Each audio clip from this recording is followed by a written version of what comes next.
పహల్గాం ఉగ్రదాడి నేపథ్యంలో భారత్ పాకిస్తాన్ మధ్య యుద్ధ మేఘాలు కమ్ముకుంటున్న వేళ బలూచిస్తాన్ పాక్ సైన్యానికి భారీ ఎదురుదెబ్బ తగిలింది.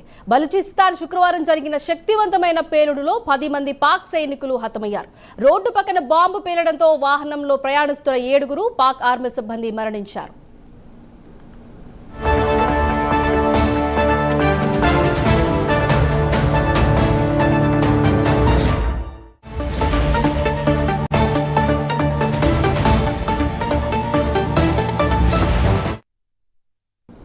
బలూచ్ ప్రావిన్స్ రాజధాని క్వెట్టాలో ఈ దాడి జరిగింది. ఈ దాడికి పాల్పడింది తానేనని బలూచ్ లిబరేషన్ ఆర్మీ ప్రకటించింది.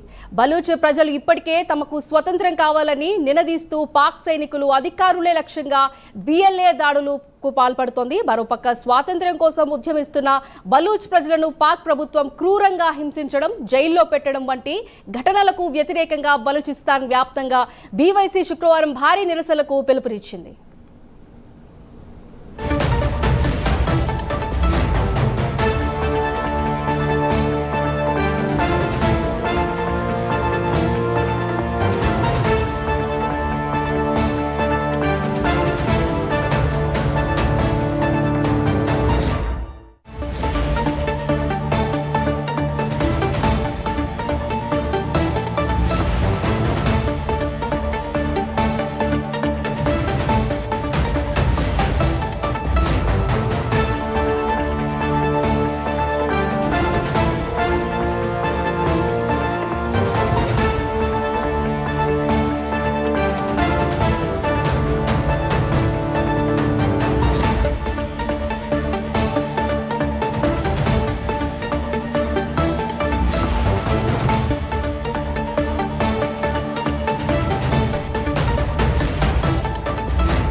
పహల్గాం ఉగ్రదాడి నేపథ్యంలో భారత్ పాకిస్తాన్ మధ్య యుద్ధ మేఘాలు కమ్ముకుంటున్న వేళ బలూచిస్తాన్ పాక్ సైన్యానికి భారీ ఎదురుదెబ్బ తగిలింది.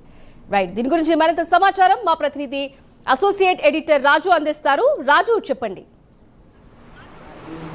రైట్ సింధు, మొత్తానికి పాకిస్తాన్ అలాగే భారత్ మధ్య యుద్ధ మేఘాలు కమ్ముకుంటున్నటువంటి సందర్భంలో బలూచిస్తాన్ పాక్కి గట్టి ఎదురుదెబ్బ కొట్టిందని చెప్పుకోవచ్చు. ఎస్పెషల్లీ ఇండియా నుంచి ఎలా కాపాడుకోవాలి తమ దేశాన్ని అని చెప్పేసి పాకిస్తాన్ ఒక పక్క ఆవేదన ఆందోళన చెందుతూ ఉన్నటువంటి వేళ పాకిస్తాన్ లోపల ఉన్నటువంటి బలూచిస్తాన్ ఇప్పుడు ఒక దాడికి పాల్పడింది. ఈ దాడిలో పాకిస్తాన్కి సంబంధించినటువంటి 10 మంది సైనికులు మృతి చెందినట్టు తెలుస్తోంది. అందులో ఇప్పటికే 7 మృతదేహాలను గుర్తించారు. ఈ దాడికి తామే చేశాము అని చెప్పేసి బలూచిస్తాన్ బిఎల్ఏ అంటాం, లిబరేషన్ ఆర్మీ ప్రకటించినటువంటి పరిస్థితి కనిపిస్తుంది. ఎస్పెషల్లీ పహల్గాం ఉగ్రదాడి నేపథ్యంలో భారత్ అలాగే పాకిస్తాన్ మధ్య యుద్ధమేఘాలు కమ్ముకుంటున్నటువంటి వేళ బలూచిస్తాన్ పాక్ సైన్యానికి ఇది భారీ ఎదురుదెబ్బ కొట్టినట్టు చెప్పుకోవచ్చు. అంతేకాకుండా ఇవాళ అంటే నిన్న రాత్రి జరిగింది ఇది. ఈ పేలుల్లో మొత్తం కూడా 10 మంది సైనికులు చనిపోయారు. రోడ్డు పక్కన బాంబు పేలడంతో వాహనంలో ప్రయాణిస్తున్నటువంటి ఈ పాక్కి సంబంధించినటువంటి సిబ్బంది మరణించినట్టు కూడా గుర్తించినటువంటి పరిస్థితి. బలూచిస్తాన్ ప్రావిన్స్ రాజధాని అయినటువంటి క్వెట్టాలో ఈ దాడి జరిగింది. ఈ దాడికి పాల్పడింది తామే అని చెప్పేసి ఆ బలూచ్ లిబరేషన్ ఆర్మీ ప్రకటించింది. బలూచిస్తాన్లో పరిణామాలు కూడా వేగంగా మారుతున్నాయి. ఒక పక్క ఇండియా, మరోపక్క బలూచిస్తాన్. సో ఒక రకంగా చెప్పాలంటే పాకిస్తాన్కి ఒక ఏదైతే అష్టదిగ్బంధనం చేసేటటువంటి ప్రయత్నం జరుగుతుంది. దీంతో బలూచిస్తాన్ కూడా పక్కలో బల్లెలో మారడంతో పాకిస్తాన్ తీవ్రమైనటువంటి ఆందోళన కూడా చెందుతూ ఉన్నటువంటి పరిస్థితి. అంతేకాకుండా బలూచ్ ప్రజలు ఇప్పటికే తమకు స్వాతంత్రం కావాలని చెప్పేసి నినదిస్తూ పాక్ సైనికులు అలాగే అధికారుల లక్ష్యంగా ఈ బిఎల్ఏ దాడులు కూడా నిర్వహిస్తోంది గత కొద్ది రోజులుగా. ఇంకో పక్క స్వాతంత్రం కోసం తుమ్మిస్తున్నటువంటి బలూచిస్తాన్ ప్రజలను పాక్ ప్రభుత్వం క్రూరంగా హింసించడంతో పాటు జైల్లో పెట్టడం, పాక్ ఆర్మీ కిడ్నాప్ చేస్తున్న ఘటనలకి వ్యతిరేకంగా ఇటీవల బలూచిస్తాన్ వ్యాప్తంగా బలూచి యాక్ట్ హై కమిటీ అంటే బీవైసీ అంటాం, ఇది భారీ నిరసనకు కూడా పిలుపునిచ్చినటువంటి పరిస్థితి. ఈ క్రమంలోనే బలూచిస్తాన్లో ఉన్నటువంటి తుర్బాట్ కావచ్చు, పంజ్గూర్ కావచ్చు, నొకండి, దర్బందీన్, యాక్మాచ్, చార్సస్, మస్టేస్, ఓర్మాగే, చాగి, అమీనాబాద్, కరక్, కరాచీ, ఉతల్, గదాని, నుష్మి, కలాట్, మస్తుంగ్ బలూచిస్తాన్కి సంబంధించినటువంటి ఈ నిరసనలు కూడా జరుగుతూ ఉన్నటువంటి పరిస్థితి. అయితే పాకిస్తాన్కి సంబంధించినటువంటి సైనికులు ఒక వెహికల్లో వెళ్తూ ఉన్నటువంటి నేపథ్యంలో వీళ్ళు రిమోట్ తోటి బాంబులు కూడా పేల్చారు ఈ బిఎల్ఏకి సంబంధించినటువంటి వాళ్ళు. సో పేల్చినటువంటి నేపథ్యంలో ఈ మొత్తం 10 మంది చనిపోయినటువంటి పరిస్థితి. 7 మృతదేహాలు మాత్రమే ప్రస్తుతానికి లభించినటువంటి సిచ్యువేషన్ ఉంది. సో 7 మంది చనిపోయారని చెప్పేసి పాకిస్తాన్ అధికారికంగా ప్రకటిస్తే 10 మంది చంపేశామని చెప్పేసి బిఎల్ఏ కూడా అధికారికంగా ప్రకటించింది. తామే ఈ దాడికి పాల్పడ్డారని కూడా చెప్తున్న పరిస్థితి. మరోపక్క పాకిస్తాన్కి ఇప్పటికే ఇండియా నుంచి ముప్పు పొంచి ఉన్నటువంటి నేపథ్యంలో ఏం చేయాలో తెలియక దిక్కుతోచని స్థితిలో ఆ దేశం ఉంటే, మరోపక్క బలూచిస్తాన్ పక్కలో బల్లెలా తయారైనటువంటి నేపథ్యంలో పాకిస్తాన్ ఉక్కిరిబిక్కిరి అయిపోతూ ఉన్నటువంటి పరిస్థితి కనిపిస్తుంది. ఒక పక్క బలూచిస్తాన్ దానిలో ఆ దేశానికి సంబంధించిన సైనికులు చనిపోతున్నారు. మరోపక్క భారత్ కూడా ఇప్పటికే యుద్ధానికి సన్నద్ధమయ్యి అనేక రకాలైనటువంటి యుద్ధ విన్యాసాలు చేస్తూ ఉండడంతో భయాందోళనకు గురవుతూ ఉన్నటువంటి సిచ్యువేషన్ అయితే కనిపిస్తుంది.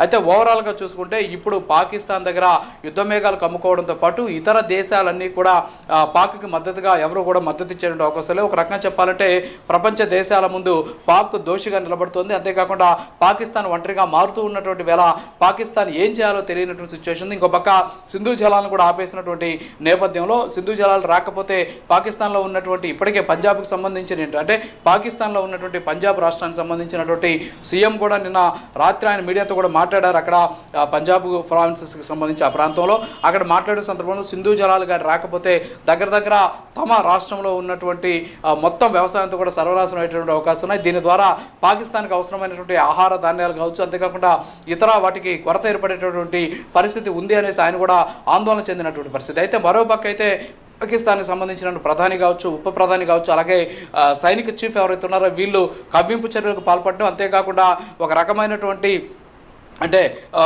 వ్యాఖ్యలు చేస్తూ ఉండడం, రెచ్చగొట్టేలాగా ప్రవర్తిస్తూ ఉండడంతో భారత్ కూడా గట్టిగా ఎదురు దెబ్బ కొట్టేందుకు సన్నద్ధమవుతూ ఉన్నటువంటి పరిస్థితి అయితే ఉంది. సో ఓవరాల్గా చూస్తే పాకిస్తాన్ పరిస్థితి ఈరోజు అడకత్తెరలో పోకచెక్కలాగా మారిపోయినటువంటి పరిస్థితి. పక్కలో బల్లేలాగా బలూచిస్తాన్ ఉంది, మరో పక్కేమో భారత్ యుద్ధానికి సై అంటోంది. అయినప్పటికీ కూడా పాకిస్తాన్ మేకపోతు గాంభీర్యాన్ని ప్రదర్శిస్తూ ఏమైనా సరే మేము కూడా సిద్ధంగా తనకి తెలియకుండా పరిస్థితి. ఎందుకంటే వాళ్ళకు ఉన్నటువంటి సైనిక సంపత్తి ముందు, భారత్కు ఉన్నటువంటి సైనిక సంపత్తి ముందు పాకిస్తాన్ సైనిక సంపత్తి చాలా తక్కువ. అయినప్పటికీ కూడా యుద్ధానికి మేము సిద్ధం అంటున్నారు. 1970s కూడా దాదాపు 90,000 మంది సైనికులు సరెండర్ అయిపోయినటువంటి పరిస్థితి. సో ఇవన్నీ కూడా మర్చిపోయి పాకిస్తాన్ ప్రవర్తిస్తున్నట్టు. ఇంకో పక్క బలూచిస్తాన్ కూడా పక్కలో బల్లేలాగా మారి వాళ్ళ సైనికులను మట్టుబెడుతూ ఉండడంతో పాకిస్తాన్కి ఏం చేయాలో తెలియని దిక్కుతోచని స్థితిలో ఉన్నటువంటి పరిస్థితి కనిపిస్తోంది. Sindhu. Right, thank you Raju.